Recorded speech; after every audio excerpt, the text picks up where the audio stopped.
guys, good evening. I hope you all can see and hear me clearly, guys. Okay, thank you guys.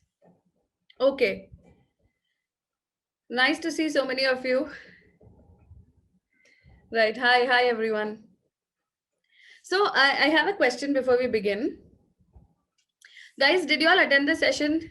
Hi, yeah, Kanha, after so long. Hope you guys are, some of my old students, hope you guys are doing well. It was so nice to hear from you all.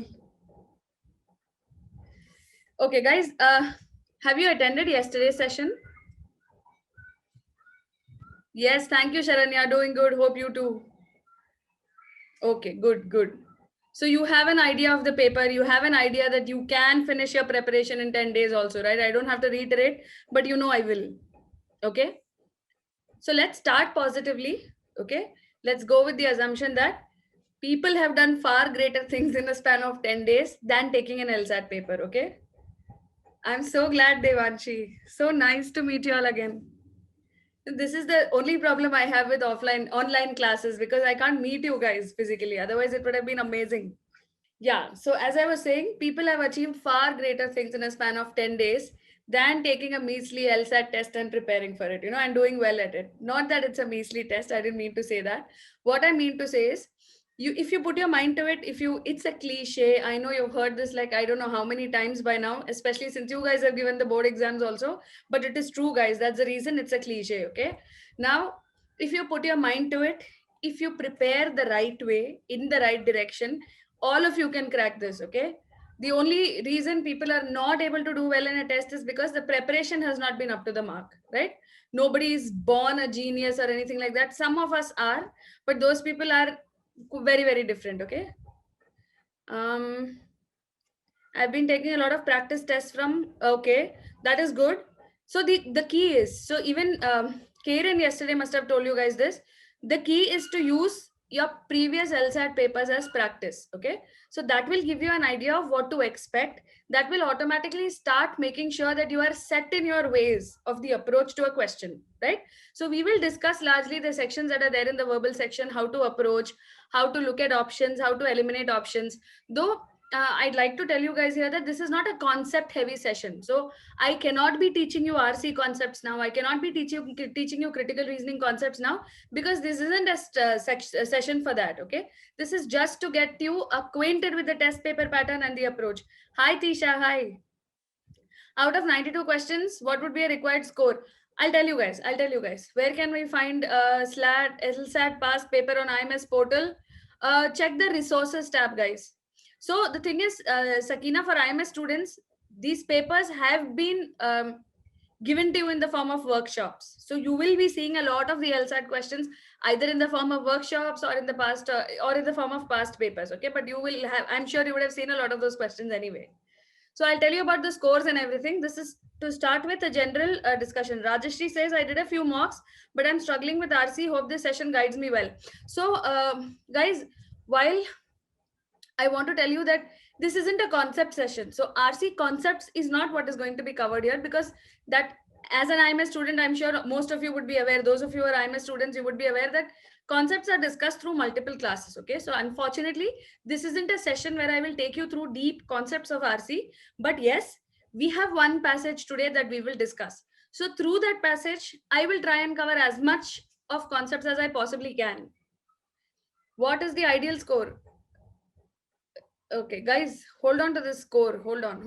So, okay, since so many of you have this question, there is a general thumb rule. Okay. So tests like these, no, they don't really discuss scores as such. What you should do, we will discuss a reasonable number of attempts. So you know that the scoring is a scale score. So scores are not out yet. You won't get to know the actual scores. What you need to keep in mind is you should attempt around 80% of the questions with around 75 to 80% accuracy. That is a general thumb rule. Then you are at a good score. Okay, I repeat, 80% of the questions with 75 to 80% accuracy. That said, if you're able to do that comfortably, don't stick to it. Okay, don't stick to it. Put your hands up and say, oh, I'm good, I'm getting 80% of the questions with I'm able to attempt 80% of the questions with 75 80% accuracy. Don't rest on your laurels. It's always a good idea to push yourself further. Okay, but that should give you an idea of what is the ideal number of attempts. So Dhwani, that nobody knows this. How to convert raw score to scale score, nobody knows this. Okay, they don't disclose this. There is reason tests like LSAT, GMAT, etc. They don't disclose this at all, which is why I'm telling you an ideal number of attempts versus accuracy. Okay, so don't go by things that you don't have control over. What you have control over, we have to try and ensure we do best at it. Since there is no negative marking, we can attempt 100%, right? Of course you can, but so the thing is, do we have to take LSAT from home? So most likely, yeah, it's going to be online, but wait for further notifications. Okay. So Sharanya asks a very pertinent question. Since there is no negative marking, can we attempt 100%? Okay. Are you able to attempt 100%? That is one aspect that you have to consider. Plus, it is online. Yeah, exactly. So Kana says it's online. What don't these tests disclose? So Shreya, you don't know the actual scores. It is on a range. Okay. Is it difficult to get into Jindal? No, Ami. Even yesterday, Kiran also said it very clearly. It is not difficult to get into Jindal. Not at all. Okay, please. Everything is out. Even the browser, they have said send cause it's at home. Yeah. So you have to make sure that you follow the test conditions that they have told you guys. So this was reiterated in yesterday's session also, when Kiran also told you that he made the mistake of not checking the settings in his laptop. So things went a little awry, but you have to make sure that all your settings and everything is in place as per the notification. So please read it properly. It is online. Okay, please read it nicely and thoroughly, and make sure you're prepared well before the test. Okay, sit in a quiet area where there is no interruption, right? You have to be in a very quiet zone. You have to be calm. Tanisha raising hands. Guys, you don't really have to raise hands to ask questions. You can post on the chat window. So I'll quickly take up a few general questions, right? So you're relating better to this session. Oh, okay, no problem, Tanisha. How to manage time? Guys, that is why I'm here for the session, no? Wait now, I'll tell you guys what to do. We are going to discuss the approach. Why are you all so impatient? What should be our ideal score in the mocks we are giving? So Devanshi has just said, no, see that you're attempting 80% of the questions with 75% accuracy. Calculate that and see that should be the ideal score.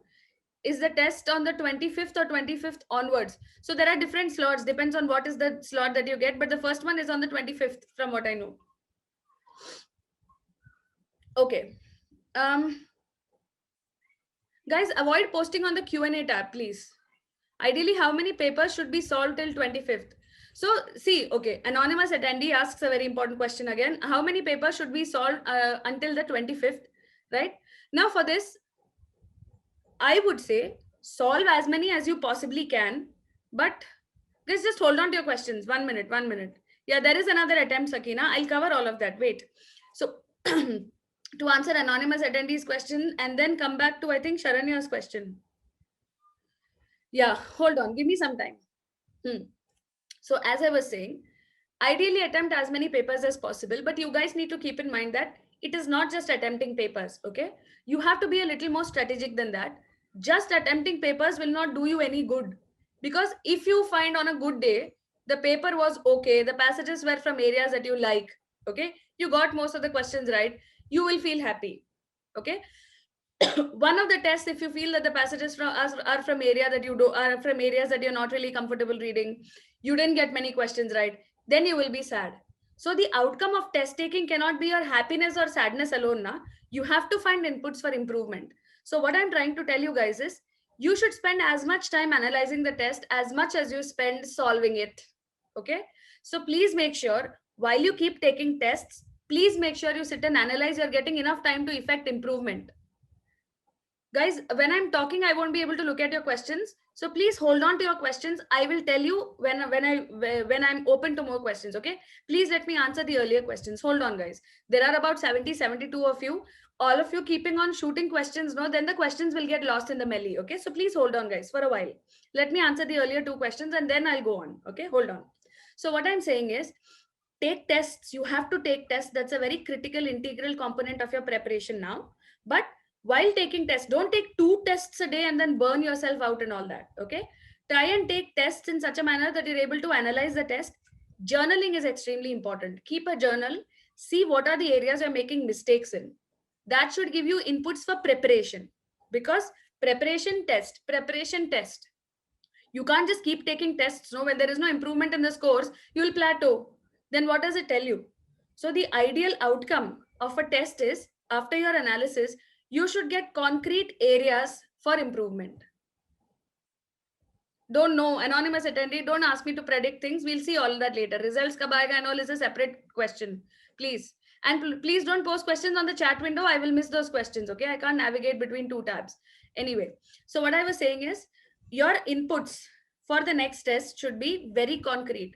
Okay, I'm getting these kind of questions incorrect. What do I do to improve? What am I missing? Am I not reading the options correctly? Did I get the concept confused? Right? So prepare that, effect an improvement in those areas, and then attempt the next test. So you should see a difference in your score. That is the point of taking tests. Okay, so that done. Now I will attend the earlier question. So somebody asked me, should we attempt 100% of the question? So there are various ways in which to look at that question. Are you able to attempt 100% of the questions? You may not be able to attempt 100% of the questions, meaning all questions. If you're great at verbal ability, if you have a phenomenal reading speed, you probably will be. Then good, very, very good. You already put yourself at an edge over the others. All right.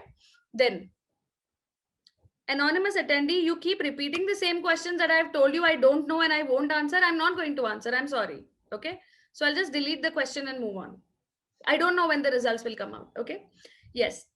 It comes when it comes. Focus on preparing right now. So as I was saying, is the difficulty level of the LSAT mocks on the IMS portal the same as the difficulty level of the actual LSAT? Of course it is. Please tell, is 15 plus LSAT mocks solving and analyzing enough to crack LSAT? So Weber, if I say it is enough, will you stop at that 15? You will want to do more, right? Okay. So do as much as possible. When will we start? Aditi, hold on. Let me first address the other questions. We start maybe in another 5-10 minutes. How to manage time while attending the paper? I will tell you that when I'm taking the session. Let me see any other question.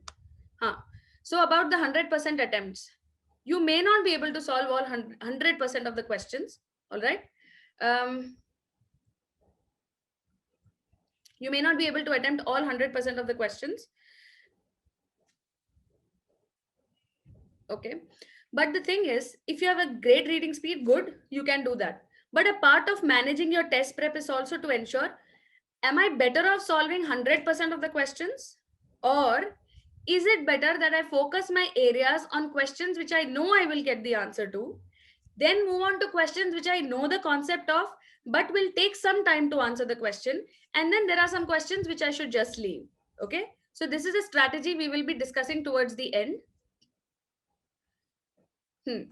And how much should we score to get a 95 percentile? So this was covered in the yesterday's session also. We don't know the exact scores because they don't release the score versus percentile. Plus the thing is, they don't release score versus percentile. Guys, I repeat again, whatever questions are in the Q&A tab will be ignored. I'm not looking at those questions. All right, just for your information. So yeah, so it was discussed yesterday, approximately 460 plus, right? I am able to attempt mocks, but unable to analyze. You have to look at the analysis, no? See, look at the explanation. Understand, did I miss the concept? Do I not know how to solve an inference question? Or did I miss something in the option because of which I was not able to eliminate? So that is how you analyze a mock. What is a safe score to get into Jindal? So again, this was discussed yesterday. 70 percentile is what they offer admissions in. Okay, if you get a 95 plus percentile, you get a scholarship. Divina, I don't know about the other mocks. You can look at the LSAT official guide, right? That would help you solve past papers. You don't need too many mocks. Solve past papers, na, other than the mocks, Divina and others. Is it possible to get a 99 percentile? Of course, no. That's why there is people do, na. How many hours do we need to study? So again, don't limit yourself, guys. I can't speak for your preparation. So now, guys, I'm going to start the questions. I'm going to start the class. Most of your questions will be answered then. All other questions will be taken up later. Yes, it is a good idea, Ananya. So I'm going to talk about this ABC strategy. We can attempt 80% in the given time and then guess the other options. Absolutely. So there is something called an ABC strategy. You will categorize questions into 3 buckets. A meaning abhi karna hai, do it now. B meaning baad mein karna hai, do it later in the second round. And C meaning chodna hai. So in every section, there is a sectional time limit. You will not be able to navigate to the next section before the time for this section is exhausted. Okay. So within that time limit, you will order the questions as A or B or C. All the A questions should be done in the first round because these are questions you know how to solve. And these are questions you know you will be able to solve it in less time. B questions are those questions which you know how to solve, but you will take some time to solve. C questions are questions you don't know how to solve. So there is no question of allotting time for it. So those are questions that you will guess. As simple as that. हाँ, अभी बाद में छोड़ दो. So what is A for me is not necessarily A for you. Depends on how much I have prepared that particular concept. So A, B, C is personal. You have to decide what is A for you, what is B for you, what is C for you. Your aim after preparing should be there should be more number of questions in the A bucket than in the other two buckets. As far as the B bucket goes, if today I have 5 questions in the B bucket, by the next test, I should have practiced concepts so well that B bucket questions are also moved to the A bucket questions. And some of the C bucket questions come to the B, right? So this is how you prepare. Okay, so now I'm going to start the class, guys. I'm not going to take up questions now, all in the end. So if you're wasting time typing questions, I will have to look at it in the end. Okay, so pay attention to what I'm saying. Right. So my name is Rati Harikrishnan. Many of you know me because we have interacted a lot before. Others who don't know me, please know that my name is Rati Harikrishnan. I am the Vashi verbal mentor. Okay. Now, so this is the exam pattern. It has been covered yesterday also, but just in case. So it's online, MCQ questions, which means multiple choice questions. Number of questions is 92, for which you get 2 hours and 20 minutes. So approximately 1.5 minutes per question. Now, pay attention here. Do you actually spend 1.5 minutes only for every single question? No, this is an average. Okay. So there are questions which will probably take you 2 minutes to crack. There are questions which will take you less than a minute to crack. So whatever time, as fast as you possibly can, while paying attention to the question and doing justice to it, solve as fast as you can. So that wherever you're able to save time, you are able to distribute that extra time, apportion that to a more difficult question. That is cleverness. You don't have to stick to 1.5 minutes per question for every single question. You have to evaluate for yourself, do I need to spend 1.5 minutes in that question or can I get it done faster? Right? Now, there is no negative marking. So in the end, I will tell you later on how much time to give to the A type questions, how much time to give to the B type questions, etc. in the end. Okay. Then this is what you get, a scale score. What is the actual score? Nobody discloses. We don't know. All right. Now the sections are these. Logical reasoning 1 and logical reasoning 2 are exactly the same. They have 2 sections for some reason. There is no difference. Okay. The questions are obviously not the same, but they are both critical reasoning questions. Right. So it is a similar type of pattern for both these sections. The question types are similar. Right. Questions, of course, will be different. Number of questions in this is 22, for which you get 35 minutes. Here you have 23, for which you get 35 minutes. So it's slightly more than 1 minute per question on an average, right? Like I said here.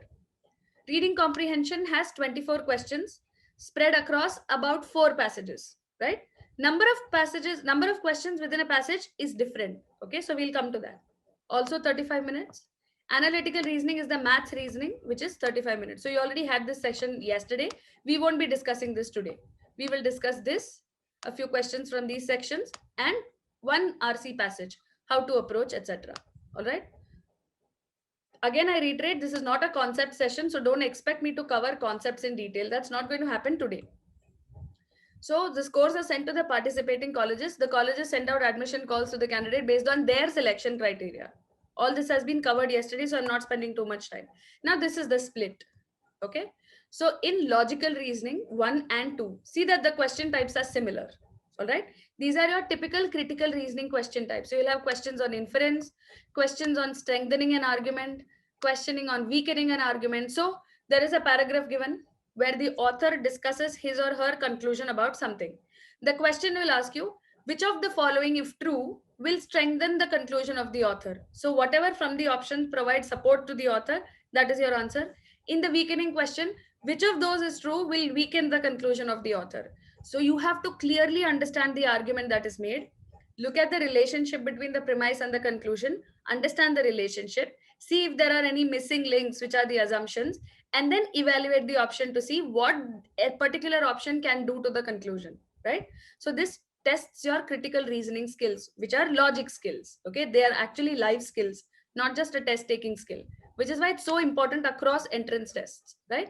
Then conclusion question, which will ask you to identify basically the main idea of an author, right? Assumption question. Assumption is basically the missing link between the premise and the conclusion, what the author takes for granted. So it's the assumption that leads to a conclusion. Without the assumption, the conclusion will not be there. Okay, so we'll see this. Evaluate the argument question, right? Flaw in the argument. There could be a question type which asks you to identify why is the author's reasoning flawed. Which of the following, if true, could point to a flaw in the reasoning of the author? Then there could be a paragraph completion question, in the sense that there will be part of the argument given. The completing or the concluding line will not be given. It is essentially identifying the conclusion. So you see, what are the other points mentioned boiling down to? What do they lead to? That is your conclusion or paragraph completion option. Okay. Then there could be a paradox question. What is a paradox? A contradiction. So there is a series of events. The series of events is ideally supposed to lead to a particular conclusion, but it doesn't lead to that. It leads to the opposite of that. So that is the paradox. When there is an anomaly, what is supposed to happen doesn't happen, the opposite happens. So the paradox will be given. You have to find out, why is that a paradox? Why does that take place? Why does the opposite conclusion come into play? Okay, so from the options, you'll figure out the reason for that paradox, right? Then role in the argument, statement, assumption questions. So these are your question types, right? Now, like I said earlier, a good attempt will be 18 to 20, right? Here, when there are 23 questions, for 22 questions, 16 to 18. Praveer, I already said that. Guys, you're not paying attention. So I already said there is absolutely no difference between the two sections. The questions are different. The type of questions are the same. Okay, please don't get confused. It is the same section. I mean, the same type of questions, critical reasoning questions. Okay, you joined late. So Praveer, there is no difference in logical reasoning 1 and 2. Both are critical reasoning question types, right? Just that the questions will be different. That's it. Approach and everything will be the same. So this is your reading comprehension section. Okay. Now you see the particular LSAT 2020 paper that is used as a reference for this. All of these are comparable. Don't get confused. So particularly the 2020 reading comprehension section was split into these types of passages. So you had passages from humanities, passages, a passage in science, a passage on social studies, a literature passage, which was a dual passage. Okay. Now question types. So look at this. This will give you the split of questions within a passage. So now in this, if you have to attempt this passage, okay, so you have 35 minutes. You have time, right? But you will have to still categorize the passage into ABC. So dual passages, there are two viewpoints or two different passages within that same topic being discussed. The topic is the same, probably two authors giving their individual viewpoints. Questions could center around the interrelationships or the peculiarities of one particular passage. What does this author say? Where are they contradicting each other? What are the points which are similar? So the questions will test your understanding of the interrelationships and the differences between the two passages. Okay. So I hope that's clear, Priyadarshini. Yeah. So even in this, you cannot be solving the passages in the order that is given. Why? Say, for example, this is passage 1. This is passage 2, this is passage 3, and this is passage 4. You will not be solving it in this order. Why? Because, so if I'm somebody who loves literature, I don't want to do my strength in the end. Na? If this is my strength and I know this passage is easy to read, I will do this first. Correct? So one element is that. Plus, look at the number of questions. This, almost all of them are comparable in length. Okay, 3 plus 1, 4 plus 1, 5. 4 plus 3, 7. So if I have to choose between this passage and this passage, I should probably go for the passage with more number of questions, all other things considered. Why? Because for the same amount of time, I may get more questions out of this than this. Na? So Zahan can't predict these things. Okay, they are mostly of comparable length, the passages. Right? So you have to not just take into account what topic you are comfortable reading. You should also take into account how many questions you are getting out of spending that same amount of time reading. Okay. Now, on the one side, I will tell you that the LSAT paper is simpler because there is no maths. So for people who don't like maths, this is a huge advantage. But at the same time, I want to caution you about the fact that the passages are not easy like the CLAT passages. CLAT passages are lengthier, definitely. These passages are shorter but of very high standard. So you have to start acclimatizing to yourself to reading passages of this type, which is why solving past papers and LSAT mocks is critical. Okay, because you have to start getting accustomed to these kind of passages, the vocabulary used, right? I'm not saying they're difficult, but it takes some getting used to. So I can't stress this enough. Start practicing more on these lines. Okay. Now, so you have to compare not just the topic of each passage, you also have to compare how many questions you are getting out of spending that same amount of time reading. All right, so this is something you have to consider before you choose. So once you consider this, say in your mind, okay, give a certain number of points to each of these passages. So I see, okay, the humanities passage is 4 plus 3 7 questions. All the others have fewer questions than this, and I like reading humanities, so I'm going to give this an 8 out of 10. The science passage 3 plus 1 4 plus 1 5, 2 plus 2 4 plus 1 5. So between these two, both are comparable, right? And this has 3 plus 3 6. Okay, and I don't mind reading literature, so I'll give this 7, right? Now between this, I like both the topics, right? Both have same number of questions. I will still see which of these I'm far more likely to read comfortably than the other, which is say social studies for me. So I will give this a 6 and I'll give this a 5 in my mind very quickly. So basically what I'm doing is I'm evaluating these passages with respect to each other. So I will read this first. This will be A for me. This will be B for me. This will also be B. Okay. Then depending on how much time I have, I will decide about this. So now I may not leave the whole passage as C. Okay. I still probably have time. So what I'll do is I'll read it as quickly as I can. See how many questions are specific detailed questions. So look at this. This has 3 specific detailed questions, which means I don't need to read the whole passage to answer these questions. Correct? So I will try and solve these questions as quickly as I can.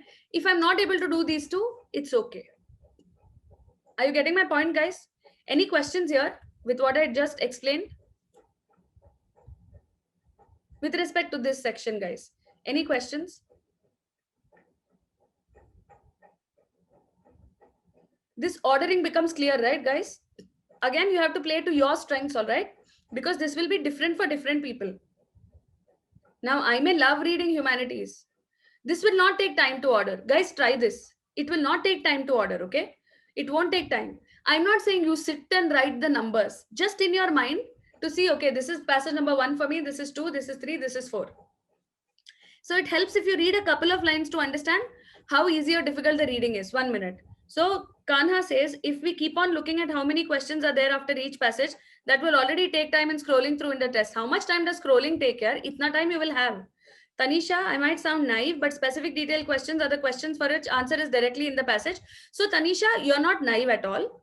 Specific detailed questions are questions which are asked about a specific portion in the passage. Now, these are not necessarily direct questions. They could be inference based, but the answer is not spread through the entire passage. See, for example, summary questions like central idea, primary purpose questions. For answering those questions, you have to read the entire passage. But for specific detailed question, it will be related to a specific portion in the passage. The question itself could be direct or inference based. Am I clear, Tanisha?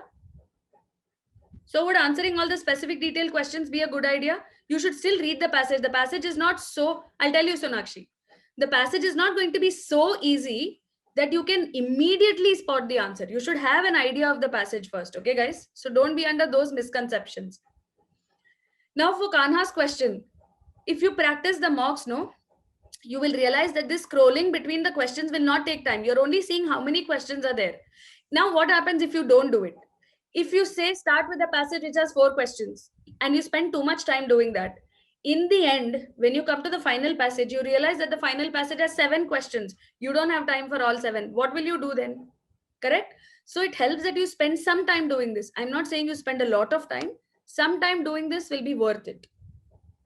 Okay, that is how you do this ABC strategy. Na? That is test taking strategy. Otherwise, you're just randomly attempting and hoping to get things correct, which is not a strategy, no? Which is just randomly approaching it.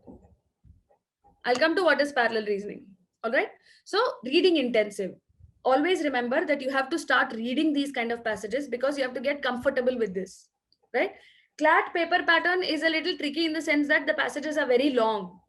The same kind of critical reasoning questions are asked, but the questions are spread across a passage which is long, but the passage is easy. Here the passages are shorter, but not as easy. Okay, so keep that in mind. That is the only word of caution. Otherwise, the test per se is not difficult and it's not rocket science. So we should ideally answer the passage that has more questions. Yeah, comparably. So you should attempt, it should either be A or B, Shreyas. You cannot leave it for the end because you will be losing a lot of questions if, God forbid, you don't have time for it. Okay. Now, so we look at one passage, guys. We'll discuss a few RC approaches. Okay. Little bit of ideal way of reading, how to eliminate options, etc. Okay. Some of you may have read this, but I will still keep it on for some time because I want everybody to take a look at this. Read, guys.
So let me know when a few of you are done reading, guys. Then I'll change the slide. Okay, done. Chalo, moving on then to the next slide, guys. So those of you who haven't finished reading it, don't worry. We will go through it together also. Okay, that's the point of the session. Read further, guys.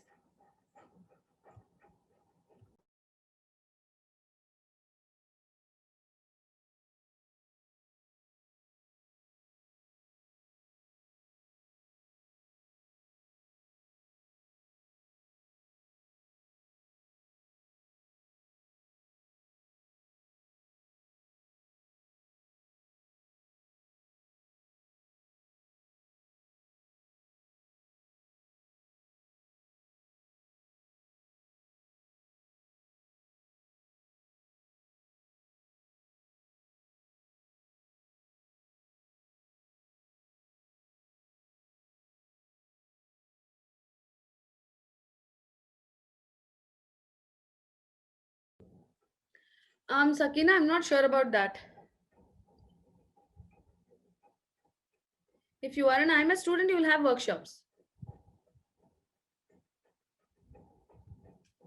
Okay, some of you are done.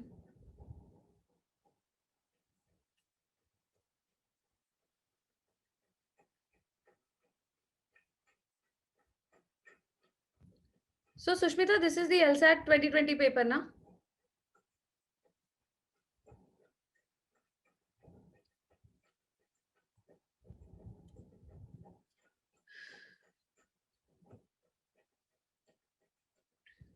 So always what you guys should do is when you're reading, no, don't just be fixated on the details that are mentioned. Okay, you should understand the arguments made. You should understand, okay, wherever the author is mentioning details, what is the point that he or she is trying to convey. That is what they are testing. Okay, reading comprehension is just not just reading data, memorizing it, and trying to use that knowledge to answer the question, right? This is not a retention test, this is a comprehension test, which means they are going to test you on how well you identify the interrelationships between the arguments, the interrelationship between the paragraphs, even between statements. Okay, so let's quickly, I have just this one passage to discuss with you, right? Because I want to take you through how to read. Not that you guys don't know, but ideally you should know this method. You know what, basically, what are you trying to gather from this reading? Okay, now very early in our education, we are made familiar with the distinction between verse and prose. This should point to what the passage is looking like it's going to talk about, right? So the author is starting by saying, right from childhood, we are made familiar about what is the difference between prose and verse. Prose is whatever an author writes, verse is poetry. The conviction gradually forces itself on us that when we mean what we say, we write in prose, right? That verse is an ingenious but fundamentally perverse way of distorting ordinary prose statements. Could be a complicated sentence, but don't get overwhelmed by these literal words. What a layman can understand from this? The conviction gradually forces itself on us. So we are forced, or we somehow get this conviction that when we mean what we say, we write prose. When we mean what we say, that is prose. So whatever we say and we mean it, that is prose. That verse is an ingenious, verse is ingenious, it's clever, but fundamentally perverse way of distorting. This we all understood. Verse is a way of distorting ordinary prose statement. So when we mean what we say, we write in prose. But when we distort that, it becomes poetry. So this is what we tend to start believing. Now, when the writer writes this, convention gradually forces itself on us. It means it's not necessarily true. So this should help you anticipate that probably the author is going to differ from this viewpoint. Let's see further. Okay. The conviction does not come to us from school so much as from our accumulated experience of observing prose and verse in action. And in this is the assumption that prose is the language of ordinary speech. So when we speak ordinarily with each other, if we write that instead of speaking it, that is prose. This is the assumption, which could probably be proven faulty by the author. Looks like it. See, exactly, that is not the case. So the author is going to dispel this myth that prose is the language of ordinary speech. Correct? Now, does that mean he feels that verse is the language of ordinary speech? No, that is not an assumption we can make because we don't have that information yet. But we know this, that the author is not of the opinion that prose is the language of ordinary speech. This is common conviction, but the author is against this, right? In the history of literature, so this is what I mean by saying understand the point of what is written, don't just focus on the details. In the history of literature, we notice that developed techniques of verse normally precede, sometimes by centuries, developed techniques of prose. Verse came before prose. Poems came before the written word. Right? This, how we know in the history of literature, we notice this. So there is evidence to say that poetry came before prose. Simple. Prose is the expression or imitation of directed thinking or controlled description, like how we would speak our mind, no? When we say what we mean, bola tha na? Same. And its unit is the sentence. So the unit of prose is sentence. It does not follow that all prose is descriptive or thoughtful, much less logical. It's not necessary that it be descriptive or thoughtful or logical, but only that, look at this. Prose imitates in its rhythm and structure the verbal expression of a rational mind. Like how a rational mind would speak, prose looks like that. It imitates. Okay. Prose, therefore, is not ordinary speech, but ordinary speech on its best behavior. So now if we are speaking ordinarily, like casually with people, that necessarily does not get translated into prose. We also say, no, spoken English and written English are different. So prose is ordinary speech on its best behavior, right? So not all elements of ordinary speech constitutes prose. Aware of an audience. So you are careful of the audience, right? with its relation to that audience prepared beforehand. So it's already prepared. It's not impromptu. It's the habitual language of fully articulate people who have mastered its difficult idiom. So it's not ordinary language. Clearly, that's what the author had started with dispelling. So see how arguments are built. You start by explaining your position. Then you start by constructing evidence to support yourself. This is how arguments are constructed. This is the fundamentals of critical reasoning. Reading further. Nonetheless, when they speak, they means the literati, even when they will avoid even they will avoid stilted speech or talking like a book. So it's a performance basically. The speech rhythm shows the influence of something that is not prose. If we are lost in a stage, now look at this example. Now go beyond the example. What does the example prove? What the author has said here. Even when the most articulate person is asked for directions, that person will not say in sentences, no? We get instead a speech rhythm that is prolix and repetitive. Even if you don't understand prolix, repetitive samajh raha hai? And in which the verbal unit is no more a prose sentence than it is a poetic stanza. Correct? Ordinary speech is concerned mainly with putting into words what is loosely called the stream of consciousness. The daydreaming, remembering, all this will not necessarily translate into prose. That's the point. So and so. That continually flow through the mind and which we often speak of as thought. Okay? This ordinary speech is mainly concerned with self-expression. Whether from immaturity, preoccupation, or the absence of a hearer, it is imperfectly aware of an audience. See the difference. In actually prose, in the earlier paragraph we saw, we are constantly aware of the audience, right? In this, ordinary speech is imperfectly aware of an audience. You don't pay so much attention to an audience.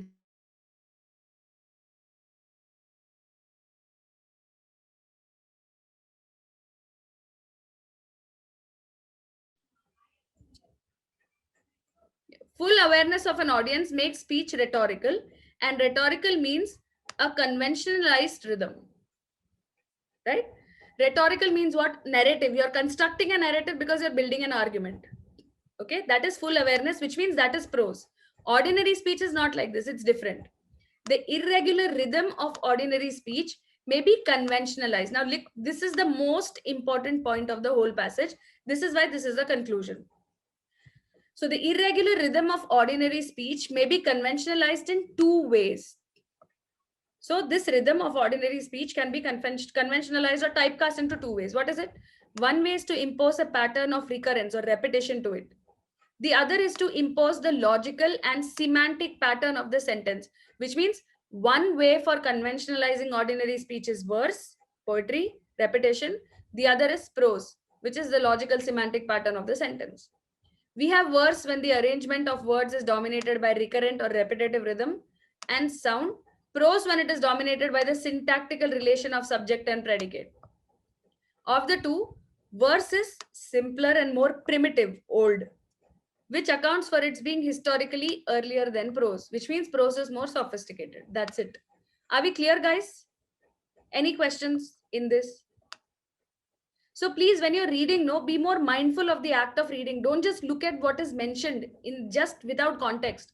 Understand what the author is trying to boil down to. That is the key to solving questions. Guys, quickly, any questions? Understood the passage? Okay. We look at questions now. Right. So there are about 7 questions, okay? I want you all to answer. Which one of the following most accurately states the main idea of the passage? Yes, Jamin, more or less. Which of the following most accurately states the main idea of the passage? So this is a central idea question, which means it's a summary question. So Zahan has an important point, which most of you will agree with. It's slightly difficult to fully understand the passage when one is reading quickly under time pressure. So my point here is, you don't have too much of time pressure here. You still have some leisure. Okay, you don't have to be exceptionally fast in reading this. Plus, do you have to understand 100% of the passage? You see that there are repetitions now. So long as you're broadly able to understand the point an author is trying to convey in every paragraph, you're good. Trust yourself. The rest you can deconstruct as and when you need. So I'm getting options B, C, D. Now let's look at reasons to eliminate Okay. Now, after every option, you should pause and see if there is a reason to eliminate, throw that option out, or should I retain that option? Okay. Now, this is a summary question. To answer this, you need the whole passage. You can't focus on one area.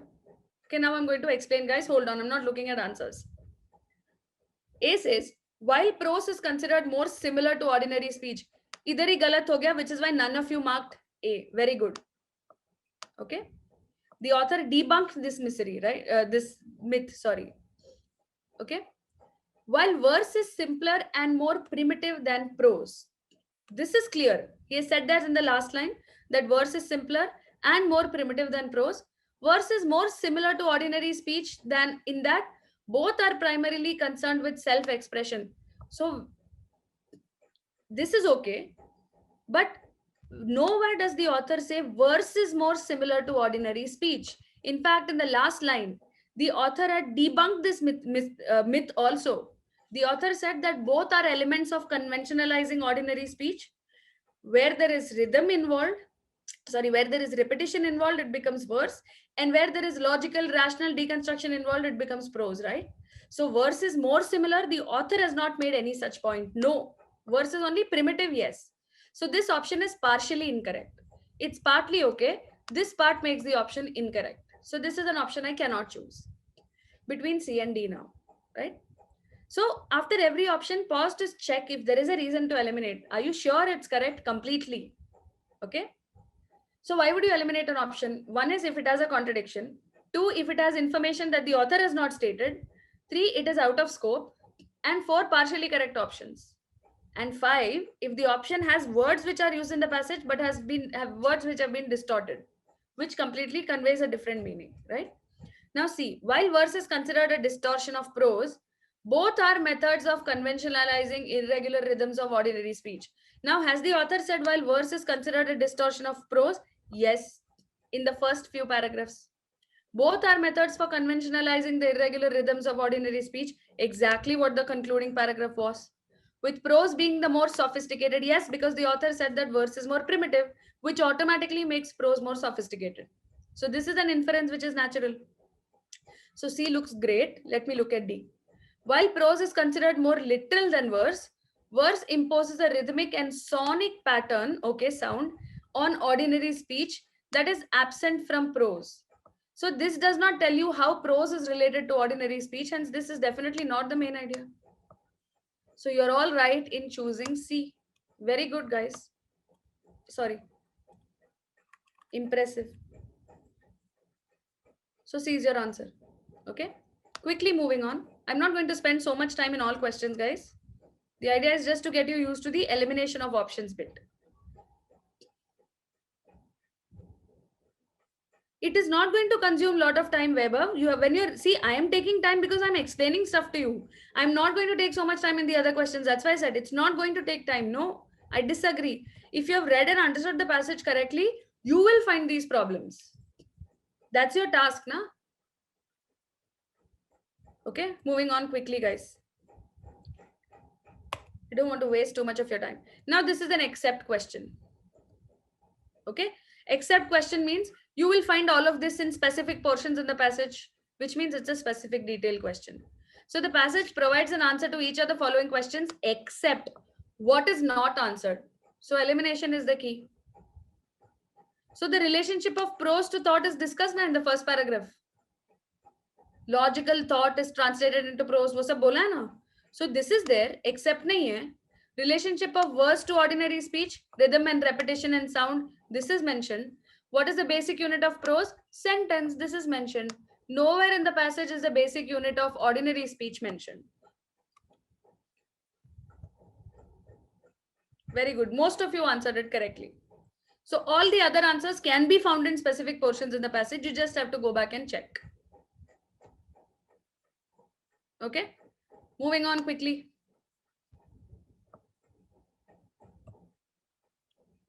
The author uses the example of receiving directions to illustrate the point. So it's not about the example, it's the purpose. So this is called an application question because you apply the example to understand the logic. Wow. So the author uses the example of receiving directions in a strange town primarily to illustrate the point that prose is, can you say, neither logical nor thoughtful? In fact, the author has said that prose is logical and thoughtful, na? That's why you're aware of an audience and all that, right? So it definitely cannot be D. So I have very good reasons to eliminate D. Now, did the author ever make this point that prose is an efficient means of communicating information? Not that the author said it isn't, but the author never said that it is. So what does that leave you with, guys, reasonably? Because see, it is not the language of ordinary speech. Why? Remember when the author has said that prose ke liye, you have to keep the audience in mind. It has to be well rationed and thoughtful. It becomes rhetorical, a narrative. But ordinary speech is an expression. If somebody asks me for direction, will I say, you have to start walking from here and then take a left after 3 steps or whatever? Do I do that? I say, no, walk straight, take a left. Is that prose? No. It's a way of expression, right? So prose is different from ordinary speech. Even the most articulate narrator will use ordinary speech, na? Not prose.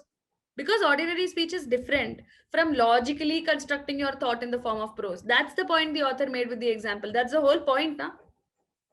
What do you mean by imitative of the stream of consciousness?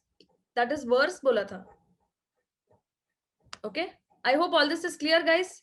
Any questions? Let me know meanwhile. The passage suggests that ordinary speech is probably less effective than prose at.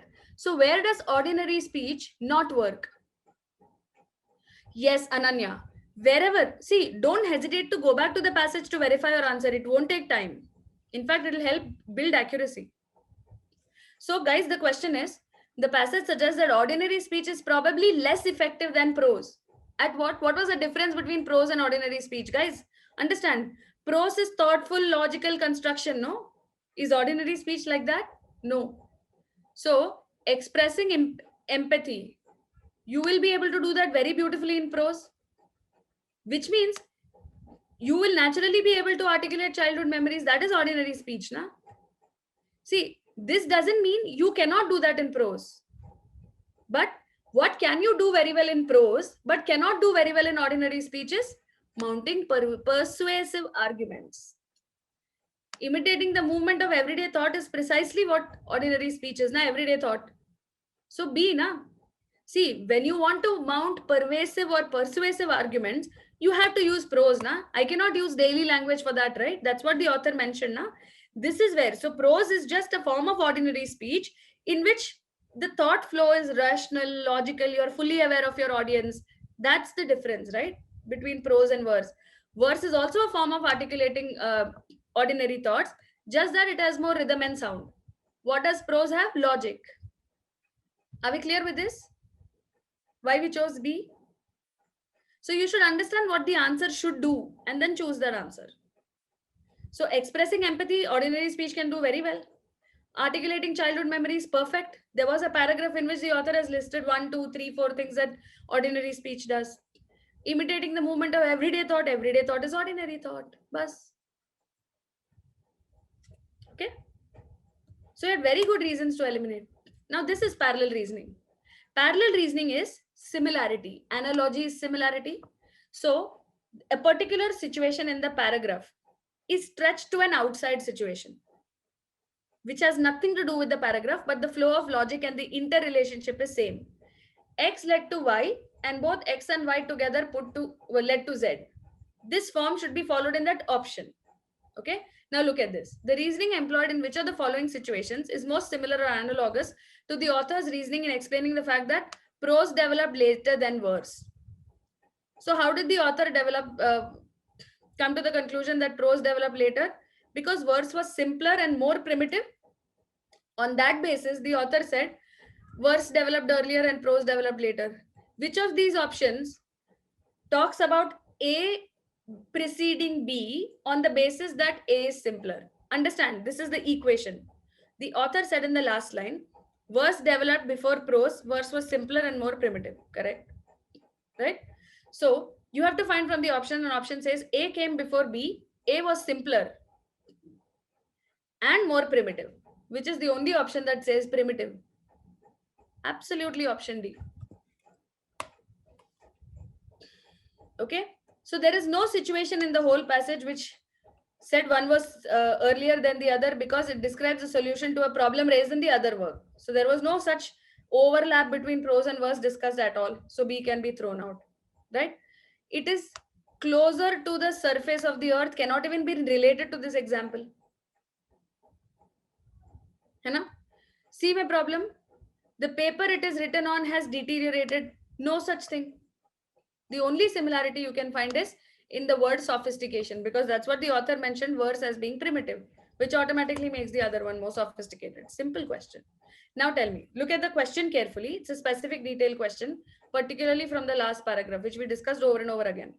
Which one of the following characteristics does the author use to distinguish ordinary speech from both verse and prose? So remember that last paragraph.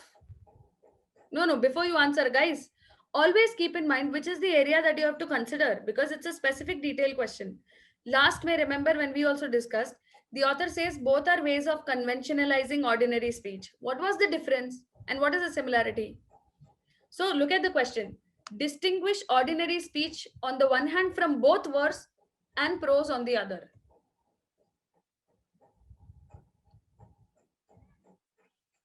Correct. So nothing points to logic, because okay, logic is there in prose, but you have to make sure that there is ordinary speech and then there is ordinary speech versus verse, ordinary speech versus prose. What is common between those? Exactly. So again, ordinary speech versus verse, उन दोनों में क्या common है? Ordinary speech versus prose, क्या common है? Rhythm. Yes.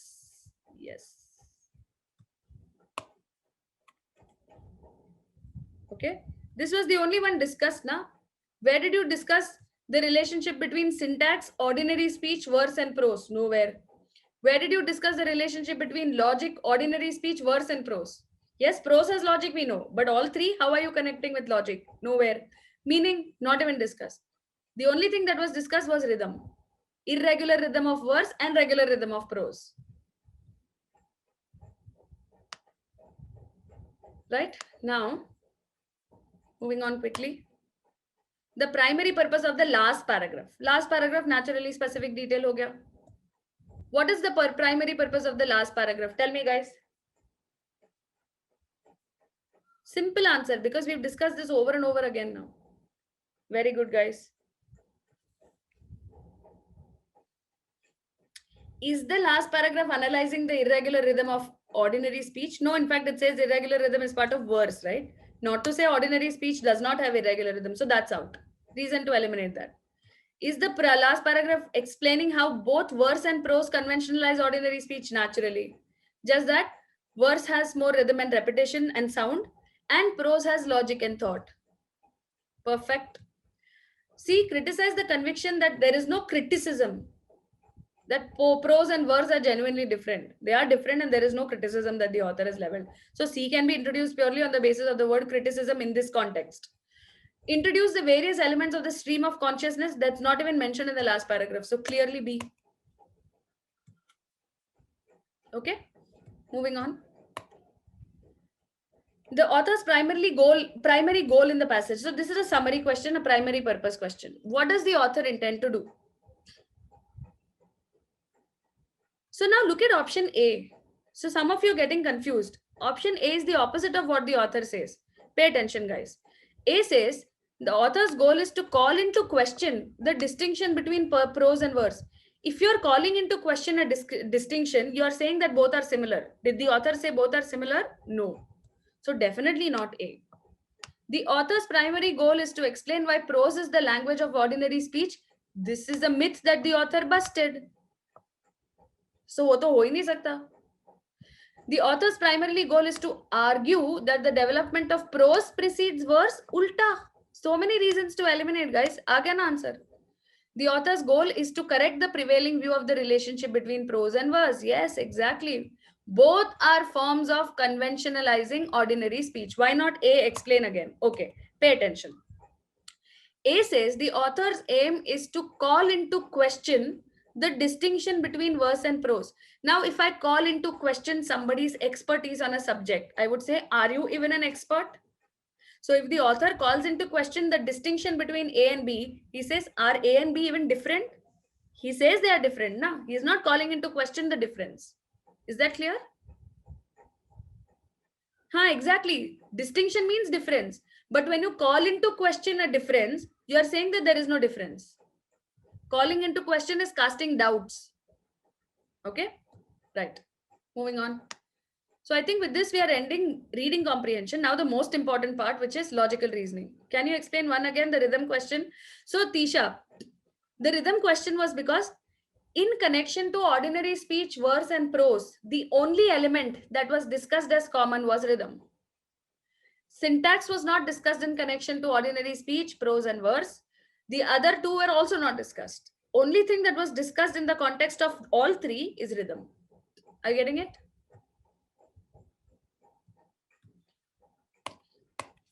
So very important, guys. Definitely not possible to discuss all questions. You know me. No, I mean, you know that we don't have time, but we will definitely discuss the approach mainly. So what is logical reasoning, guys? Logical reasoning is critical reasoning. Okay. Now, just very quickly, the basics. You should know what is an argument. What is an argument? Premise plus conclusion. Okay.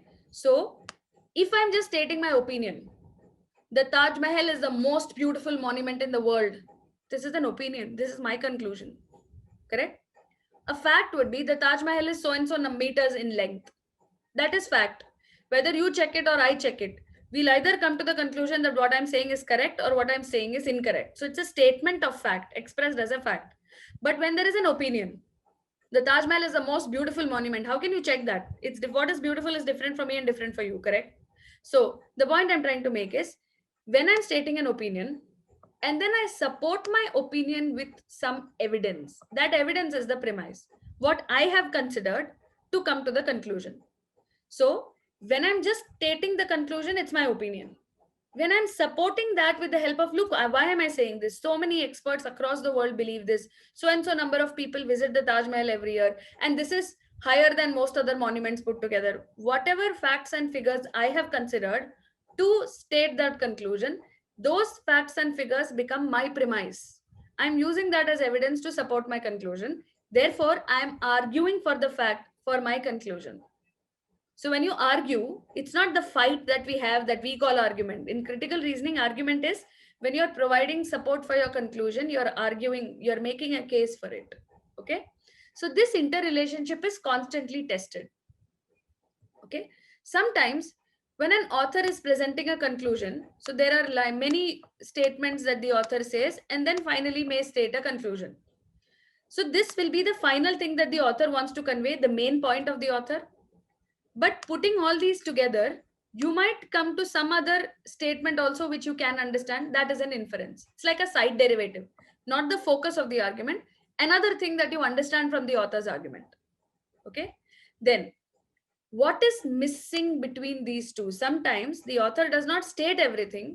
Some things the author takes for granted. For example, Rahul has studied every day of the year for 6 hours. Rahul will succeed. So my opinion is Rahul will succeed. You may differ in that. You may say, yes, he has succeeded. He studied for 6 hours. Everybody can see that that is a fact. Okay. But you may feel just because somebody studies for 6 hours doesn't necessarily mean that person is going to study. So what made me come to a different conclusion? Because I have taken for granted something. What have I taken for granted? Anybody who studies for 6 hours is sure to succeed. You didn't take that for granted, which means you didn't assume that. So your conclusion is different. See how critical an assumption is to the conclusion. So if the assumption changes, the conclusion will have to change. So critical reasoning basically tests your understanding of these elements of an argument. Okay. That's why critical reasoning is a live skill. Right? Now, look at, so we can't possibly discuss the whole concept because it's done through multiple classes, but we'll definitely discuss how to arrive at the answer, what we can do to eliminate, what is this question type called. So this is a parallel reasoning question type. Remember, we just did that same way. A situation that is given, is extrapolated to an external situation. The logical pattern has to be consistent and similar. All right. So the situation is someone living in a cold climate buys a winter coat. Hold on, guys. Wait, let me explain. Buys a winter coat that is stylish but not warm. So this is the key: stylish but not warm. What is the purpose of a winter coat? It has to provide warmth. So basically, what is neglected here? Functionality is neglected in favor of appearance, in order to appear sophisticated. हो गया? Functionality neglected in favor of appearance. What do you analyze? Exactly what I said. People are willing to sacrifice sensual comfort or pleasure for the sake of appearances. So basically, functionality sacrificed for appearance. From the option, you are picking out a similar situation. The analysis provided is most appropriate for which of the following situations? Guys, I'm not looking at your answer. Unfortunately, I don't have that much time, but I'll still tell you my rationale. Okay. A person buys an automobile to commute to work. Pay attention. See, guys, hold on. Huh? What is important is not just jumping to mark your answer. You have to have solid grounds to eliminate the others, because sometimes the options are very, very close. What will save you is your ability to eliminate. Okay, pay attention. A person buys an automobile to commute to work, even though public transportation is quick and reliable. So, automobile to commute to work. Okay? Because it's convenient for me. So what do I have to follow? Functionality sacrificed for appearance. This is not appearance, this is functionality. So here functionality is not sacrificed, which means it is not similar.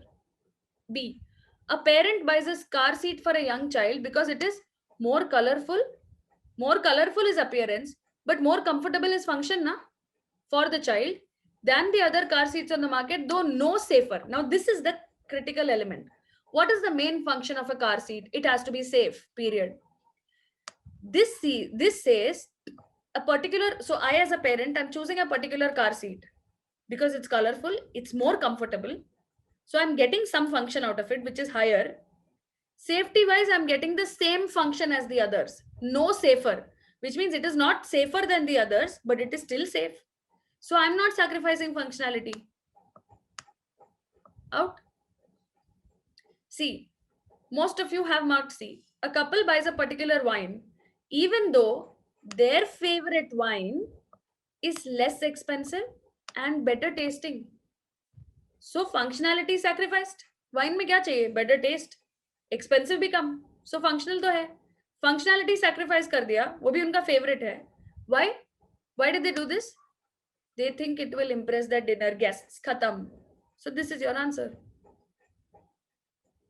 So did you guys understand why I eliminated B? That was crucial. The only confusion could have been between B and C here. Okay.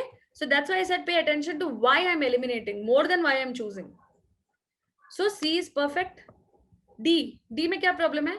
A person sets her thermostat at a low temperature during the winter because she is concerned about the environmental damage. So this is not sacrificing functionality, na? This is because of an added perceived benefit. So C is the only option that is sacrificing functionality for what? For appearance. Okay. Moving on. Now, look at this. Look at first in critical reasoning. No, I'll give you a tip, a pro tip. First, read the question. It will tell you what to look for. Okay. Only in critical reasoning. The reasoning in the argument is most vulnerable to criticism on the grounds that. This is a weaken the assumption, weaken the conclusion question. So now the point of reading the question first is once you read the conclusion, sometimes you may be able to already point out what is the error in the argument. So let's read this together. Many corporations have begun decorating their halls with motivational posters in hopes of boosting their employees' motivation to work productively. So understand very simply. Companies are putting up a lot of motivational posters. Why? There is an aim. There is an intended benefit. What is the benefit? They want to boost their employees' motivation to work productively. Okay. However, this is a problem. However, almost all employees at these corporations are already motivated. So these corporations' use of motivational posters is unlikely to achieve its intended purpose. Like I said, when I started this class, I told you, You should aim to attend 80% of the questions with 80% accuracy. Okay. Okay, I have attempted 80% of the questions and I'm sure I'm 80% accurate. Will you put up your hands and sit back? No, na. If you can do better, na. So see the problem with the author's argument? They're all motivated. Why are you again wasting your time? Okay, they're all motivated. What if I'm able to motivate them more? Is that a problem? No, na. Find that option and tell me. This is why I said reading the question first will help you guess the answer without looking at the options. Wow, somebody's saying E. E kahan dikha? See, now all of you got it. This is why I said that is a pro tip. You may not be able to anticipate the answer in all questions, but in some questions you'll be able to do that like that. Okay? So वो तो करना चाहिए ना? All of you are correct, guys. Now, let me quickly take you through why not this option, why that option. Okay, Devanshi, I was just kidding. I knew that. Now, look at this. Again, reasons to eliminate have to be sound. The argument is flawed because it fails to consider whether corporations that do not currently use motivational posters would increase their employees' motivation to work productively if they began. That is irrelevant. Whether the organizations that do not use motivational posters will help increase motivation is not the point of this argument. This argument is talking about the companies that have used motivational posters and whose employees are already motivated. So this is out of scope, not the point of this argument. Chahiye nahi wo. B. The argument takes for granted that with respect to their employees' motivation to work productively, corporations that decorate their halls with motivational posters are representative of corporations in general. No, the argument does not assume this at all. The argument is only saying these particular corporations don't have to do this because their employees are already motivated. So it doesn't take for granted this. No. See, this argument fails to consider that even if motivational posters do not have one particular benefit, they may have similar effects that are equally beneficial. That is also out of scope because you're only talking about this one benefit in this particular argument. We don't concern ourselves with the others because they have a particular purpose. They have served them. So they don't have to do that. You're not considering the possibility that they can do better. Okay, moving on. Ahmed's conclusion follows logically if which of the following is assumed. So this is an assumption question. So while you're reading, see first assumption is the missing link between the premise and the conclusion, the bridge. The premises don't automatically lead to a conclusion. There is an assumption in between. So first find what is the conclusion, then see what is the premise and see what is missing.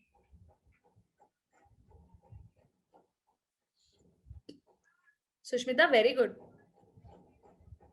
This is a very good question. We don't have too many questions, okay? Just be a little more patient. I will have, because in the end we have that split of how many minutes for how many questions, how many minutes for ABC questions, how many questions for how many minutes for A, how many minutes for B, etc. So ruko please. So let's read. An early entomologist. Entomologist is the one who studies insects. An early entomologist. Now you guys are confused between A and C. So I'm getting an equal number of A's and C's. This guy observed that ants carrying particles to neighboring ant colonies, he observed them and inferred, oh, they're carrying particles. That means the ants are bringing food to their neighbors.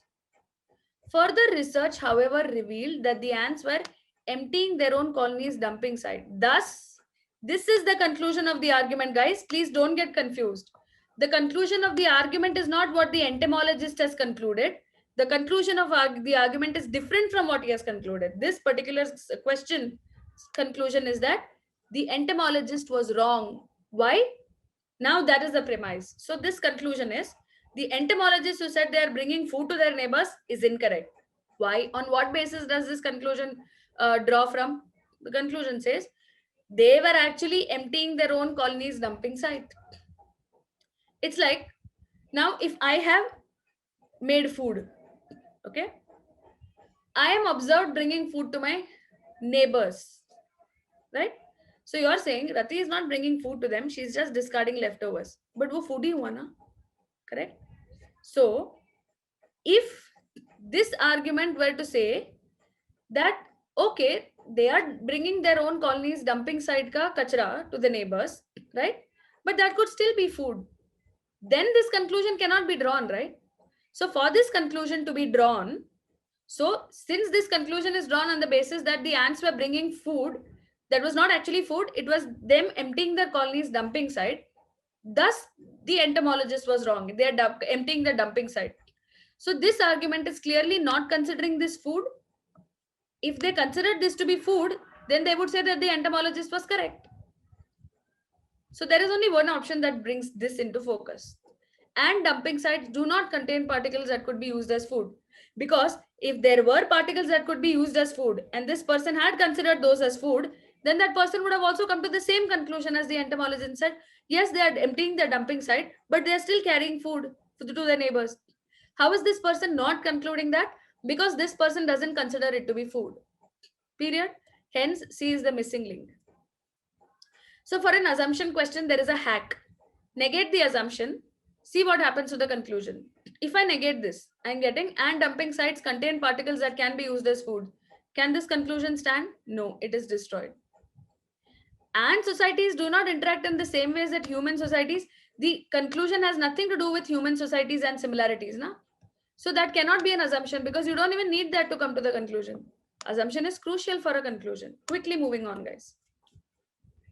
Here, paragraph completion, which means you're looking at a conclusion. What does this all point to? वही देखना है. Read quickly and tell me.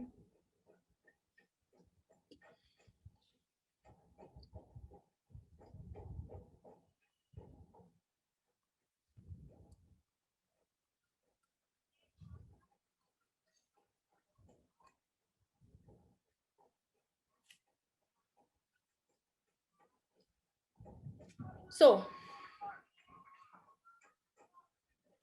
advertisers have learned that people are more easily encouraged to develop positive attitudes about things towards which they originally have neutral or even negative attitudes. So, one, if people have neutral or negative attitude towards something, advertisers realized that they can be encouraged to develop a positive attitude. How? If those things are linked with pictorial help rather than exclusively through prose. So, if you're able to link these things which I don't like through pictures to things which I already like, then I can change my opinion. So, what are they likely to do? Why am I getting different answers? It's simple, guys. What did advertisers realize? That if Rati does not like something or is neutral towards something, I can get Rati to like something if I show her pictures and help her relate this with things she already likes. Correct? So if in the advertisement, I can show her things of what she loves, show her pictures of things that she loves, then she will start liking the product that I'm advertising. So what will they do? They will do exactly that, na? Which is that option which says this. They will create advertisement containing pictures of things most members of the target audience like, relating it to things which they already have positive attitudes about, na? Wahi to hai. What about the other options? Advertisers are likely to use little if any written prose. So now, okay, the point is not that they should not use prose. The point is they should use pictures. So the point is not anti-prose so much as it is pro-pictures. Therefore, prose will not figure in the conclusion. It is just used to explain that further, right? So this is in the point. B, advertisers are more likely to encourage people to develop positive attitudes about products that can be better represented pictorially. They cannot manipulate an audience. I like what I like. They have to use what I like to help me like what I don't like. So not this. Okay, I hope I made myself clear. Why not D? They are likely to highlight the desirable features of the advertised product by contrasting them with undesirable features. No, I have to relate it to what they already have positive feelings about. No, Katam, see. So very clear reasons to eliminate the other options. You just have to be able to identify and pick out these things. Next, quickly. Conclusion question. Can you explain why it's not A again? Sure, Aditi. Oh, sorry. So, see, why is this prose used? Prose is used to say that they relate better with pictures than through prose. That doesn't mean we have to use little prose. I can still use prose, but I should use more pictures. So the point I'm making is in favor of pictures, not against prose. Are you getting me, Aditi? Okay. So focus on what I'm trying to drive at, not what I'm telling you not to do. That's not the point. And I'm not even telling you not to do it. So this is a good one. I think this is one of the last couple of questions. So I've tried to touch up all these question types for your benefit. One of each dekha hai.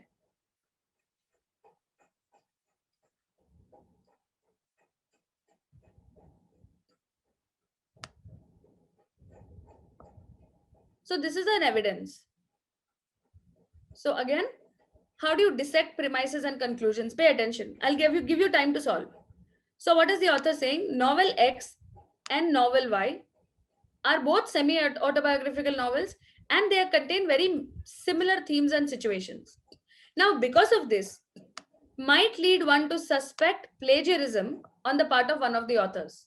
So this is a fact presented. What does the author feel? However, it is more likely that the themes and situations are similar only because of coincidence. Because both the authors are from very similar backgrounds and have led similar lives. So it's not like they've copied, just that their backgrounds are similar. Now, which of the following most accurately expresses the conclusion drawn? You're basically looking for a repetition, guys. जो यही बोल रहा है in different words. So, whenever the conclusion has been expressed and the question still asks you to identify a conclusion, you're looking for a restatement or a paraphrasing in different words. That's it. कौन सा बोल रहा है? Now you're getting it. See? So the conclusion is this, and you're asked to identify it, which is you're looking at it in different words. That's it. It is D. Very good. Impressive, guys. It's less likely that they have plagiarized than it is likely that they have similar backgrounds. Same. Coincidence. Now, why not C? Some of you marked C. The author of novel X and novel Y are from very similar backgrounds and have led very similar lives. Okay, very interesting. This is true, na? But why is this not the conclusion? Because it leaves out the plagiarism part. So it's incomplete. Are you getting me? So this is not incorrect. But it doesn't talk about the plagiarism part, which is the half of the passage is about the plagiarism allegation. Na? So that is missing in C. Why not C? Clear? Now what about B? The fact that X and Y are both semi-autobiographical and contain similar themes and situations might lead one to suspect plagiarism. This is also true. But why not B? Because it doesn't talk about the fact that the similarity is coincidental. So both B and C are incomplete. And A is also incomplete. So conclusion will have to string together. So now see, if I'm setting up premise 1, 2, 3, I have to use all the premises to come to the conclusion. Na? So the conclusion will be a comprehensive gist of it. Okay, not just one aspect of it. I hope I've made myself very clear, guys. So keep that also in mind. So A, B, and C are not entirely incorrect, but they're incomplete. So they can't be conclusions. They're just partly okay. Right? Next. This is a strengthen the argument question.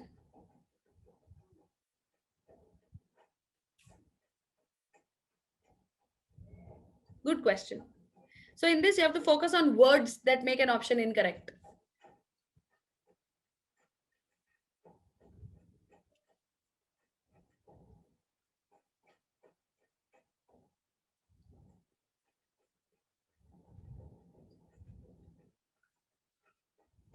So wherever you have words like thus, you should know that probably that's the conclusion. See, that is the opinion. So the first sentence is fact. Cognitive therapist says, cognitive psychotherapy focuses on changing a patient's conscious beliefs. Okay, what I'm conscious of, those beliefs it changes. Thus, this is likely to be more effective at helping patients overcome psychological problems than are forms of psychotherapy. So cognitive therapy is more effective than psychotherapy. Why? Because they change conscious beliefs, and only conscious beliefs are under the patient's direct conscious control.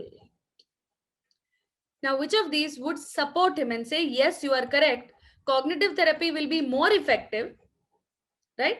Because it focuses on conscious beliefs that are in a patient's control. So let me focus on why not A, B, C, jo bhi hai, and then I'll tell you what is the answer. Okay, pay attention.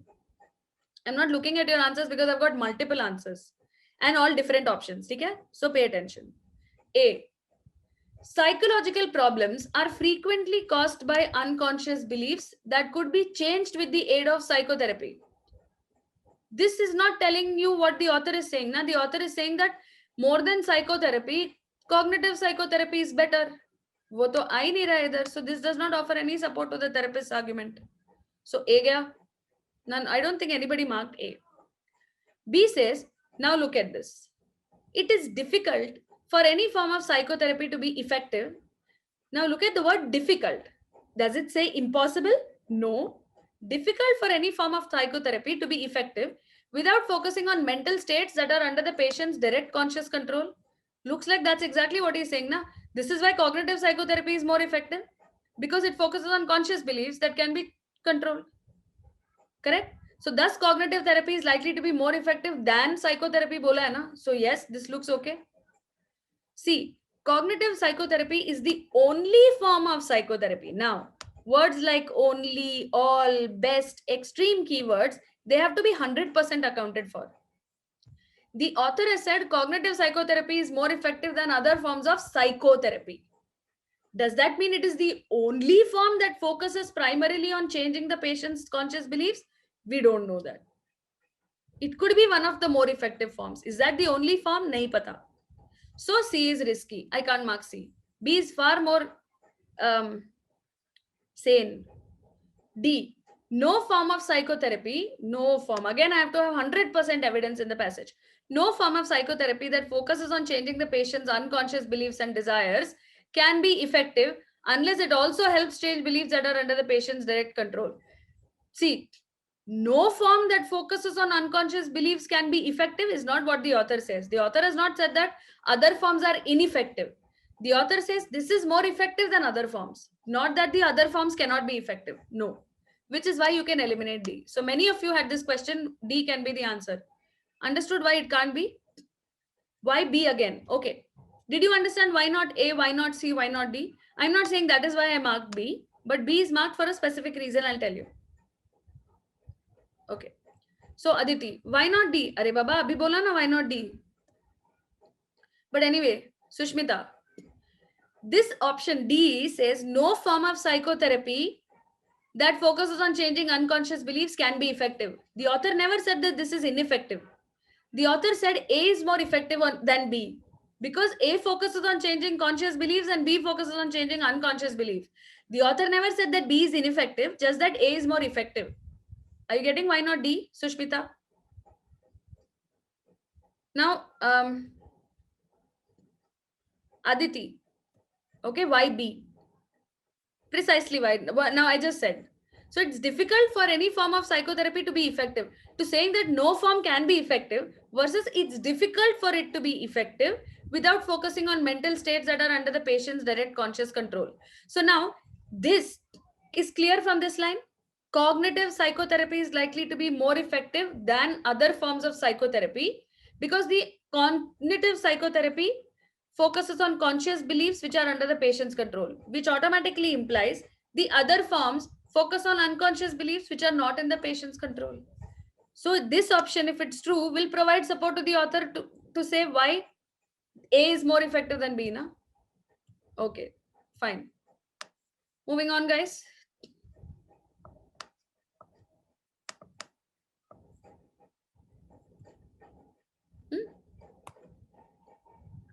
Now, this is a little tricky. Here, I have arrived at this answer purely on the basis of elimination. Justify the sociologist's argument. Again, a strengthen argument. Oh, sorry. Which of these, if valid, would help justify? So it's like an evaluate the argument. So what is missing? Or what is the argument trying to say? Or how will you strengthen it? Kuch bhi. So let's read it and then tell me. I think this is the last question. I think. So this is the opinion. Sociologist says that romantics cannot be correct. Why? Because they claim people are not born evil, but they are made evil by imperfect institutions. The sociologist says they are not correct. Why? Because They don't realize that it's the people that make the institutions. All you have to do is relate both these elements and see which is the option which has both these elements.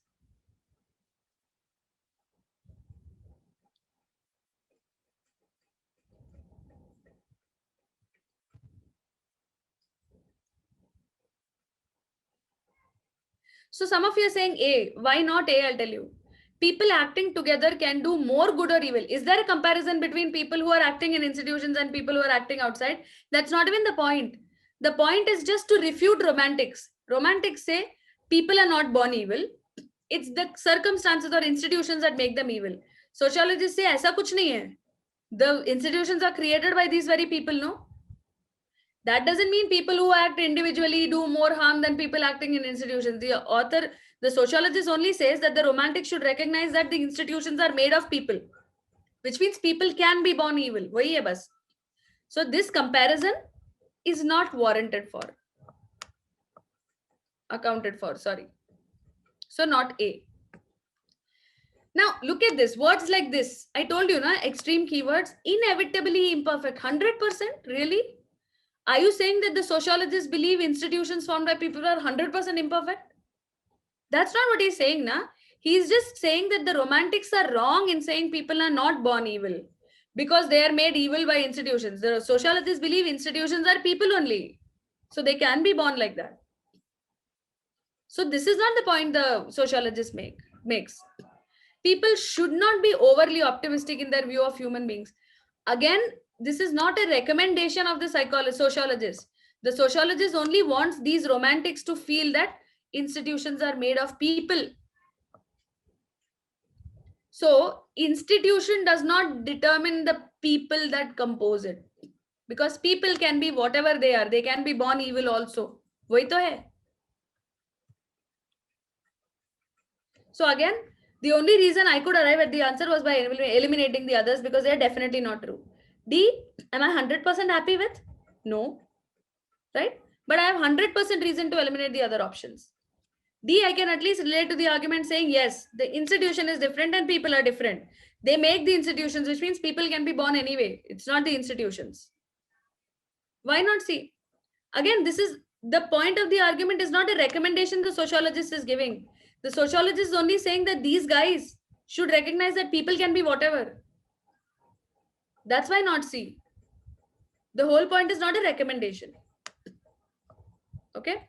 Now, so I think we have covered all question types. Quickly want to touch upon this approach, guys. So Tisha, D says does not. It does not determine the characteristics of the individuals, na?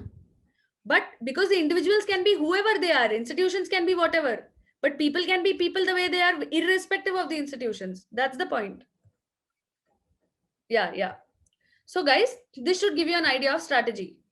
A-type questions which you will solve right then are those questions which you know the concepts and you will take less than 60 seconds to solve them. Solve them immediately. Okay. The other two, 1 to 2 minutes lene wale questions will be little more time consuming than the A questions. Solve them after the A, because the idea is to get as many marks as you possibly can. And C-type questions, you don't know the concept. It'll take more than 2 minutes. Identify. So since there is no negative marking, you can solve them, but not at the cost of spending time of A and B. So leave them for later. Last May. Now, the more you prepare, the more the questions start shifting buckets. So C questions may become B, B questions should become A. That is the point of preparation.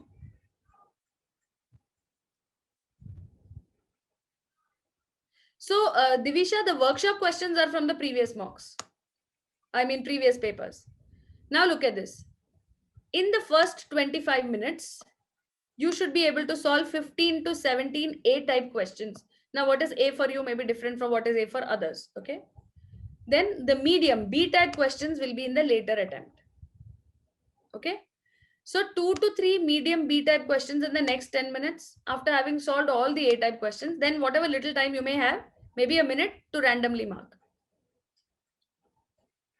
Yes, Shreyas, absolutely similar pattern to what we have solved. These are the questions in CR. Unfortunately for TC type questions are automatically sometimes, that is the point. So Zahan has made a very important point. I waste time thinking over the C-type questions. So then there is no test taking strategy. You're wasting precious time that you can allocate to A and B. Which is why when somebody asked me earlier, I think Sharanya, that should we solve 100% of the questions? This is what you run the risk of. So please make sure you identify A, B, C kaun sa hai, guys. Please, for your own good.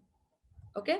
An attempt of 17 to 19 questions in each sections with an accuracy of 80% helps clear all your cutoffs, which is not impossible at all, guys. It's not rocket science. We've seen the questions. It's not rocket science. Okay. You guys are intelligent. I'm sure you'll be able to crack it. Just make sure you prepare well. How to prepare? Read. Past papers में जो भी passages है, mocks में जो भी है, similar in these kinds, right? Yesterday also, Karen had told you to read the New Yorker, New York Times, Guardian. Those are leisure, huh? That is not counted as study time. Okay? Editorial sections of these papers. Learn to solve a variety of questions from RC and CR. So the advantage, the huge advantage is the test structure is standard. So all you need is practice. That's it. ऐसा नहीं है कि suddenly they will twist the concepts and ask. It's the same kind. So it's pretty standard, which is a huge advantage. Yes, the questions are of good quality, right? Very, very important. So these sessions will be scheduled for IMS law aspirants. So those of you who had this question, don't worry about it. Okay, so LSAT sample paper sessions will be scheduled for you guys. I think we have one on Friday. Practice mocks following the test taking strategies, which is the ABC strategy. Don't neglect this, guys. After each mock, as I told you at the start of this session. Okay, so IMS students have the advantage of the portal. They'll get an analytics tab, which has detailed analysis. Tanisha, I already covered this when I said it will be covered in the workshops or it will be uploaded in the resources section.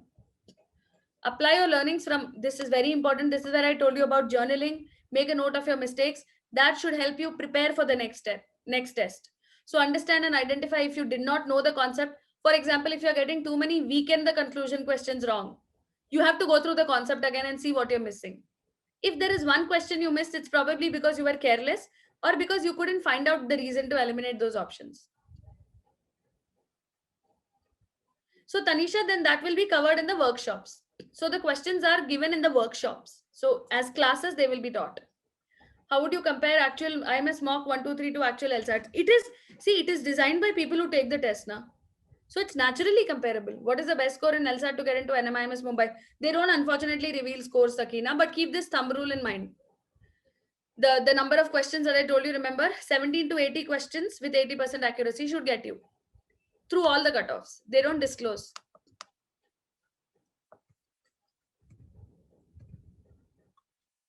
Sorry. Now, you know all this. You will be able to select your preferred date and slot. You cannot navigate between two sections because these are time sections, right? And what will help me most to maximize my score? We have kept discussing this through the class, so all that is covered. What are the cutoffs? Jindal ke liye, we know it's 70 percentile. For anything else, follow the thumb rule. 17 to 18 attempts in each section with 80% accuracy should get you through all cutoffs. Okay. Which law schools has been covered in yesterday's session? So please go through that. The recording will be uploaded on YouTube. Those of you who have missed, don't panic. The recording will be made available on YouTube for you. So upcoming sessions, guys. Yes, colleges will contact you, but there are colleges for which you have to apply separately. So this was covered in yesterday's session. You have to apply to NMIMS separately, even after taking the LSAT registration done. Because otherwise the college wouldn't know that you want to apply now. So do take a look at yesterday's session. In case you have missed it, it will be uploaded on YouTube. So guys, we are done with the session today. Thank you so much for your patience. So please follow the IMS guidelines for form filling. They will get all these queries sorted. When do we apply? How do we apply, etc. Today's session recording will be provided most likely. Yes, it should be provided, Tanisha. Yes, guys. Have a lovely evening. Good night, guys. Thank you so much for attending. Sushmita, thank you so much. Bye, guys.